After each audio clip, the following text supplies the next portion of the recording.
মুখ্যমন্ত্রী কি বলছেন? প্রাইভেট মেডিকেল কলেজেরও পড়ুয়াদের দিকে নজর রাখা উচিত, বিশেষ করে মেয়েদের দিকে নজর রাখা উচিত, রাতে তাদের বাইরে বেরোনোর অনুমতি দেওয়া উচিত নয়। আমার সুমন বন্দ্যোপাধ্যায়ের কাছে খুব স্পেসিফিক প্রশ্ন, মানে এক্ষেত্রে প্রাইভেট মেডিকেল কলেজের দায়িত্ব কার্যত স্মরণ করিয়ে দিচ্ছেন মুখ্যমন্ত্রী মমতা বন্দ্যোপাধ্যায়। আচ্ছা, আর.জি. কর মেডিকেল কলেজ তো সরকারি মেডিকেল কলেজ ছিল, সেক্ষেত্রে দায় কার? পাঁশকুড়ায় সুপার স্পেশালিটি হাসপাতাল, সরকারি হাসপাতাল, দায় কার? কসবা ল কলেজ, সরকারি কলেজ, দায় কার? এইখানে বিরোধীদের প্রশ্ন, এই প্রাইভেট মেডিকেল কলেজের ক্ষেত্রে যদি দায়টা কলেজের হয়, তাহলে সরকারি মেডিকেল কলেজগুলোতে দায়িত্ব সরকারের হওয়া উচিত। এইখানেই প্রশ্ন, তার মানে কি মহিলারা, এই কলেজের ছাত্রীরা রাত্রে বেরোতে পারবে না? প্রশ্ন তুলছে তারা। আমি বলছি যে আপনি যে আর.জি. করের কথা বললেন বা পরবর্তীকালে ল কলেজের, সাউথ ক্যালকাটা ল কলেজের কথা বললেন, দুটো জায়গাতেই কিন্তু কলকাতা পুলিশের তরফ থেকে ব্যবস্থা নেওয়া হয়েছে, সঙ্গে সঙ্গে গ্রেপ্তার হয়েছে এবং তাদের বিরুদ্ধে মানে তদন্ত প্রক্রিয়া এখনও চলছে। আমি বলছি যে আমি একটা জিনিস, আপনি ভাবুন, আপনি আজকে যে কথাটা বলছেন, আপনাদের মানে টেলিগ্রাফ কাগজে গত 11ই অক্টোবরের যে মানে ওদের যে সম্পাদকীয়, সেই সম্পাদকীয় আমি শুধু সংযোজন করে দিচ্ছি আর.জি. করের ক্ষেত্রে। আমি বলছি যে তার যে সম্পাদকীয় লাইন হচ্ছে হার্টলেস হোমস, মানে বলছে মহিলাদের বিরুদ্ধে 2023-এর যে এনসিআরবি রিপোর্ট, সেই রিপোর্ট অনুযায়ী শিশু এবং মহিলাদের ওপর যে অপরাধ বাড়ছে, সেই অপরাধের একটা বড় অংশ সংগঠিত হচ্ছে বাড়িতে। আপনি ভেবে দেখুন, আজকে তো এটা একটা বড় শিক্ষার জায়গা। আমি বলছি যে আমাদের সচেতনতা বাড়ানোর, আপনি কি বাড়ির লোককে চিহ্নিত করতে পারবেন, বা বাড়িতে কি পুলিশ প্রোটেকশন আপনাকে দিতে হবে? প্রশ্নটা এই জায়গায় নয়, প্রশ্নটা হচ্ছে যে আমাদের সচেতনতা কতটা, আমরা কতটা এই যে লিঙ্গ সাম্যের কথা বলছি, এই লিঙ্গ সাম্যের কথা অদ্ভুত লাগে বারবার দেখুন মানুষের ঘরে দোষ চাপিয়ে দেন। কারণ ঘরে দোষ চাপাচ্ছি না, আমি দেখছি যে আপনি লিঙ্গ সাম্যের কথাটাও বলছেন। একজন পড়ুয়া তিনি বাইরে বেরিয়েছেন, যে কোনো কারণেই বেরো, সেখানে এরকম ভয়ঙ্কর ঘটনার মুখোমুখি হতে হবে তাকে। পশ্চিমবঙ্গের বহু জেলা, বিভিন্ন জেলাতে প্রচুর পরিমাণে মহিলা বাইরে চাকরি করেন, আমি সেটা বলছি না। আমি বলছি আপনি লিঙ্গ সাম্যের কথাও বলছেন, আবার তারপর দেখছি যে তালিবানি বিদেশ মন্ত্রী যখন সাংবাদিক সম্মেলন করছে, তখন মহিলা সাংবাদিকদের ঢুকতে দেওয়া হচ্ছে না। প্রশ্নটা হচ্ছে যে এই ঘটনাগুলো তো ঘটছে, তাহলে আমাদের যে লিঙ্গ সাম্যের প্রতি আমরা সত্যিকারের বিশ্বাসী কিনা, এই প্রশ্নটা তো আমাদের বিরুদ্ধে উঠবে। আমার তো দৃষ্টিভঙ্গিটা স্বচ্ছ হবে। আজকে বারবার ধরে পশ্চিমবঙ্গ সরকারের আইন প্রশাসন নিয়ে কিন্তু এনসিআরবি রিপোর্ট তো সে কথা বলছে না। এখানকার আইন শৃঙ্খলা পরিস্থিতি বরঞ্চ অন্য রাজ্যের থেকে অনেক ভালো।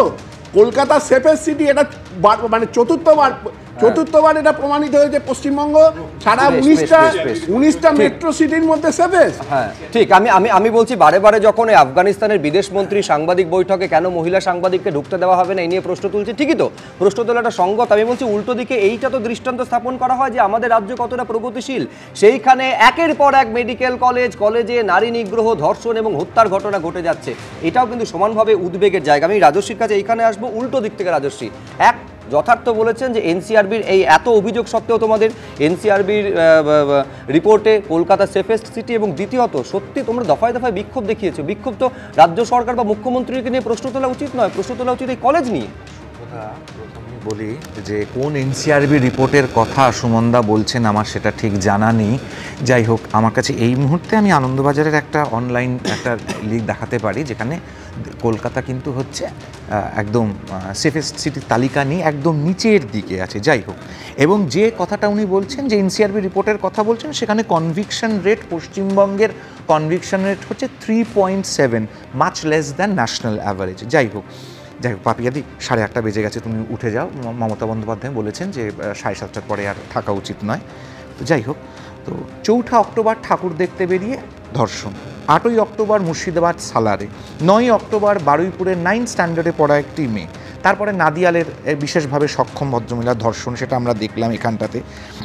দেখো, মমতা বন্দ্যোপাধ্যায়কে আমি প্রথমেই ধন্যবাদ জানাচ্ছি। এই যে কথাটা উনি বললেন না যে বেশি রাত অবধি থাকা উচিত নয়, মানে 7:30টায় মেয়েটি বেরিয়েছিল, মানে 7:30টার পরে আর যে বেরোনো উচিত না, উনি বাস্তব পরিস্থিতিটা পশ্চিমবঙ্গের কি এটা কিন্তু উনি স্বীকার করে নিয়েছেন।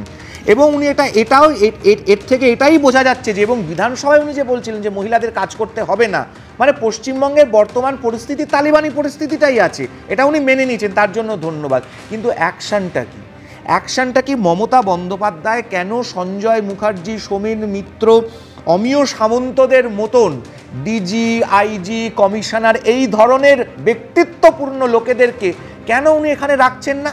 একজন পুলিশ কমিশনারকে পুজোর সময় তিনি বললেন কি না কোথায় কি হচ্ছে আমার তো জানা নেই, কোথায় গোটা বিশ্বজুড়ে সবাই জানে কোথায় কি হচ্ছে না হচ্ছে, উনি কিছু জানেন না। তো যাই হোক, আমরা দীর্ঘ সময় ধরে বর্তমান পুলিশদেরকে আমরা এখানে দেখেছি। আজকে বাঙালি আইজি, বাঙালি ডিজি কেন আমরা বলছি, যাদের পশ্চিমবঙ্গের প্রতি, বাঙালি জাতির প্রতি টান থাকবে, দময়ন্তী সেনেদের মতন, দেবাশিস রায়দের মতন লোকেদেরকে জাস্ট বসিয়ে রেখেছে, কারণ তার শির দ্বারা সোজা রেখে মুখ্যমন্ত্রীর উপরে কথা বলতে পারবেন, বাকিদেরকে উনি রাখেননি।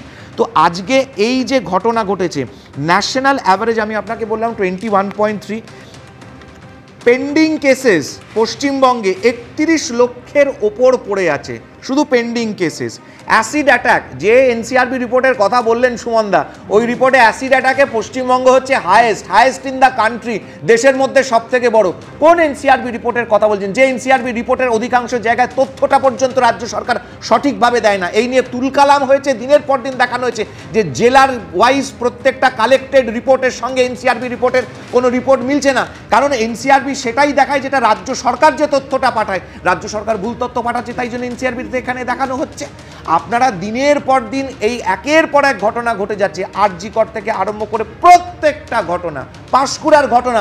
আরে মশাই, পুরুষ মানুষ পর্যন্ত তৃণমূলের রাজত্বে সেফ নয়। হাওড়ার নরসিংহ দত্ত কলেজে উলঙ্গ করে দেখা হচ্ছে এক একটা বেটা ছেলেকে, একটা পুরুষ বাচ্চা ছেলেগুলোকে। এখানে শুধু মহিলা কেন, পুরুষ মানুষ পর্যন্ত এখানে সুরক্ষিত নয়। এর দায়িত্ব একমাত্র পুলিশ মন্ত্রীর। যে পুলিশ মন্ত্রী এখানে হাইকোর্ট সুপ্রিম কোর্ট অ্যারেস্ট করুক, জেলে ঢোকাক, Mamata Banerjee should be arrested immediately.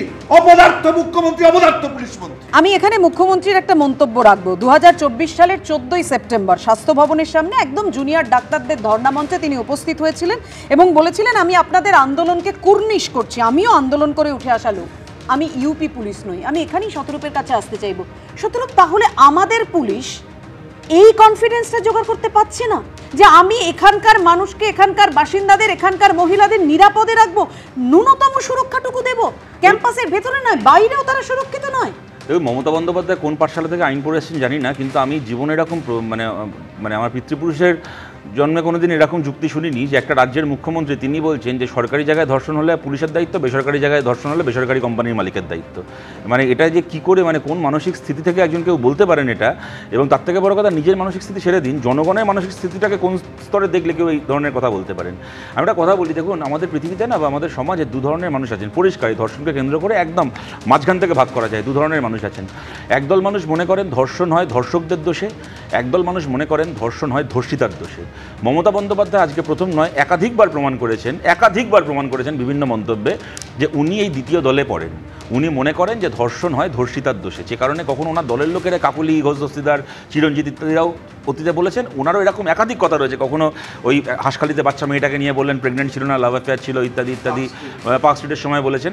এক্ষেত্রেও বললেন যে সন্ধ্যাবেলা রাত্রিবেলা কেন বেরিয়েছে। এবং আমি আপনাদেরকে মনে করাই যে প্রসঙ্গটা একজন বলার সময় কিছুটা উঠলো, আরজি করের সময় উনি যখন এরকম একটা সার্কুলার ইস্যু করেছিলেন, সুপ্রিম কোর্টের পরের হিয়ারিংয়ে সুপ্রিম কোর্টের চিফ জাস্টিসের নির্দেশে ওই সার্কুলারটা উইথড্র করতে বাধ্য হয়েছিল রাজ্যের সরকার। পরিষ্কার বলে দিয়েছিলেন চিফ জাস্টিস যে রাত্রিবেলা পুরুষ বেরোবে, মহিলা বেরোবে না, তার ডিউটি দেওয়া যাবে না।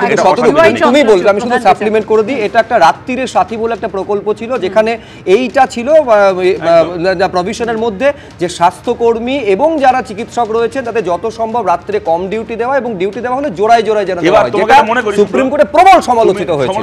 তোমার সাথে আমি একটা কথা যোগ করি, এবার ওই একই সার্কুলারে লেখা ছিল রাত্রিবেলা মহিলা সিকিউরিটি কর্মীর সংখ্যা বাড়ানো হবে যাতে মহিলারা নিরাপদে থাকেন।